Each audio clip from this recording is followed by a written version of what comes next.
Break पे जाने से पहले मैं तीनों से वो 90s वाले डिस्कशन पे बात करना चाहूँगा जिसको याया ने अभी बीच में छेड़ा भी था कि वो हफीज़ का जुमला काफ़ी ज़्यादा वायरल हुआ, बहुत लोगों ने उस पर तबसरा भी किया कि 90s के प्लेयर्स ने लेगेसी कोई नहीं छोड़ी।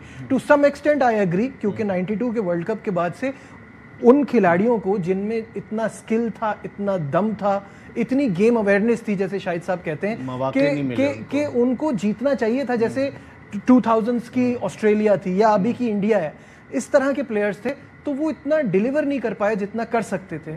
जेलसी भी होती है हमारे यहाँ स्पोर्ट्स की, जो है ना, मतलब फास्ट बॉलर किसी को आने नहीं दिया गया। आप कबीर खान की एग्जांपल ले लें, आप मोहम्मद जाहिद की एग्जांपल ले लें, कितने ज़बरदस्त बॉलर्स थे, लेकिन फिर क्या हुआ, उनको जाहिद को तो वहाँ बॉलिंग करा दी गई श्रीलंका में कि जहाँ पर इतनी ज़्यादा ह्यूमिडिटी थी, वो कमर की तकलीफ का शिकार हो गए। तो हमारे यहाँ क्रिकेट में भी पॉलिटिक्स है कि किसी प्लेयर को आगे ना आने दिया जाए। आसिम कमाल की मिसाल सामने है ना, मिडिल ऑर्डर में कितना अच्छा प्लेयर था, लेकिन उस वक्त ऐसे प्लेयर्स थे कि जो किसी को आने नहीं देते थे। तो ये है हमारे यहाँ, इसमें कोई शक नहीं है। जेलेसी और याया आपस की इनकी कंट्रोवर्सीज, लड़ाइयाँ, कुछ मैच फिक्सिंग स्कैंडल वगैरह, वो देखिए हर दौर में रहा है, वो तो हर दौर में रहा है। ये जो 92 की बात हो रही है, देखिए उनके पास जस्टिफिकेशन है कि उन्होंने दूसरे को रिप्लेस नहीं करने दिया अपने आप को। उसकी वजह ये है कि उस ज़माने में 10 टेस्ट मैच साल में होते थे, बहुत ज़्यादा 40 वनडे इंटरनेशनल हो जाते थे, तीसरा फॉर्मेट कोई था नहीं, या तो आप इंग्लिश काउंटी खेलते थे या पाकिस्तान को रिप्रेजेंट करते थे।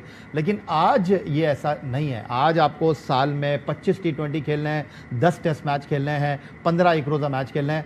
आप एक ही खिलाड़ी को घुमाए जा रहे हैं, तो फिर पाकिस्तान क्रिकेट तबाह होगी। पाकिस्तान क्रिकेट या तो एजेंट्स ने तबाह की है, या पाकिस्तान क्रिकेट को जो है पिछले 3 सालों में सोशल मीडिया की वजह से जितनी हिट हुई है, आज हम रो रहे हैं बैठ के कि जी हम नए खिलाड़ियों को मौका नहीं दे रहे फर्स्ट क्लास। तो माजी में भी इसी तरह होता रहा। हमारा फर्स्ट क्लास क्रिकेट का परफॉर्मर या तो टीम में आता था, नाकाम हो जाता था, या आप उसको मौका नहीं देते थे, या आप उसको पानी पिलाने के लिए रखते थे। लेकिन पिछले 3 से 4 सालों में ये जो सोशल मीडिया के स्टार आपने डेवलप किए, ये जो एजेंट्स का गेम हुआ, इसने सही मानों में पाकिस्तान क्रिकेट को जो है वो घुमा के रख दिया है, घन चक्कर कर दिया है। सिर्फ और सिर्फ इस बात की ज़रूरत है कि पाकिस्तान फर्स्ट क्लास क्रिकेट पर तवज्जो दे, नए नए एक्सपेरिमेंट ना करे, और सबसे इंपॉर्टेंट चीज ये है कि आप एक प्लेयर को हर जगह ना घुमाएं।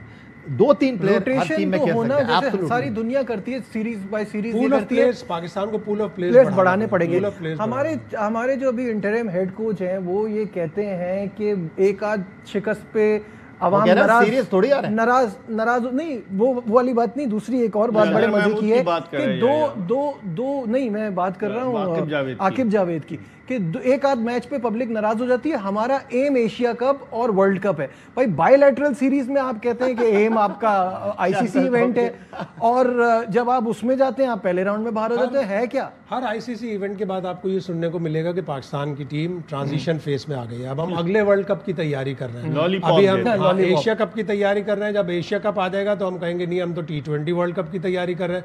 जब T20 वर्ल्ड कप आ जाएगा एकदम से सब चीजें चेंज हो जाएंगी, कहेंगे हमें अब हमारे तो सर पे खड़ा है 2027 का ODI वर्ल्ड कप। तो आपको हर चीज की प्लानिंग अलग से, ट्रक की बत्ती टेस्ट की प्लानिंग अलग से करनी पड़ेगी, ODI वाइड बॉल की प्लानिंग बिल्कुल अलग करनी पड़ेगी। अभी से आपको अपनी वनडे टीम का सोचना है 2027 की, और अभी से आपने सोचना है 2026 में आपने T20 वर्ल्ड कप खेलना है। तो आपको जिस तरह आया कह रहा है, एक ही प्लेयर को ना घुमाएं, एक प्लेयर के सब्स्टिट्यूट भी रखें, वाइड बॉल के प्लेयर अलग रखें, रेड बॉल के प्लेयर अलग रखें। और एक जो सबसे बड़ी खामी होती है, प्लेयर सीखने को और सुनने को तैयार नहीं है। आप इन दोनों से पूछ लें, 10 दफा ये तारीफ करेंगे प्लेयर की, आपको कभी नहीं फोन आएगा कि अरे थैंक यू आपने हमारी तारीफ की थी, इसलिए कि वो समझते हैं हमारा राइट है। एक दफा बुराई करके देख लें, एक दफा तनकीद करके देख लें, आपके पास फोन आ जाए। तो ये भी हुआ है कि कल्चर और भी तब्दील करना होगा।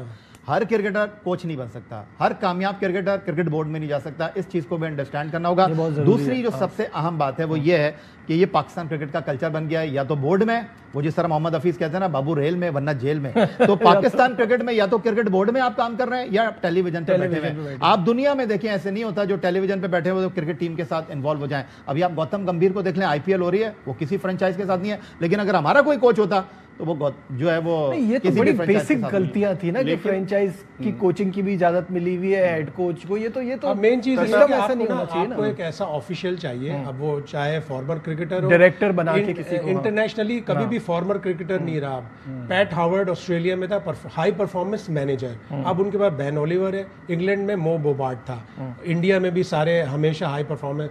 जो 100-150 लोगों का प्लेयरों का डाटा रखे कि ये मेरे 75 वाइट बॉल के हैं, ये मेरे 75 टेस्ट मैचों के, ये मेरे बॉलर वाइट बॉल के हैं, ये मेरे बॉलर रेड बॉल के हैं। मैंने कप्तान से पूछा कि जब सीजन खत्म हो जाता है, आप चले जाते हो, तो आप अपने प्लेयरों से कभी कम्युनिकेट करते हो? उसने कहा नहीं, उनका घर अपना, हमारा घर अपना। लेकिन इसमें ऐड करूं ना, ऐसी परफॉर्मेंसेस भी आ रही इसमें आपके लॉबीज काम करती कोचिंग के लिए। आप अजहर महमूद देखें ना, स्टेटमेंट दे रहे हैं कि जनाब हम सीरीज आ रहे हैं, और वो कोई वर्ल्ड टूर्नामेंट, उससे पहले कहते थे कि पिच हमारी मतलब की नहीं है, उससे पहले कह रहे हैं हमारे पास स्पिनर नहीं है, स्पिनर नहीं है। अब आप देखें ना कि और ऐसे लोग वाबस्ते हैं काफी अरसे, तो इसके लिए भी स्क्रूटनाइज सोचना पड़ेगा। इंग्लैंड जाने से पहले कहा कि आमिर जमाल से अच्छा ऑलराउंडर नहीं है और वो टीम में नहीं आता।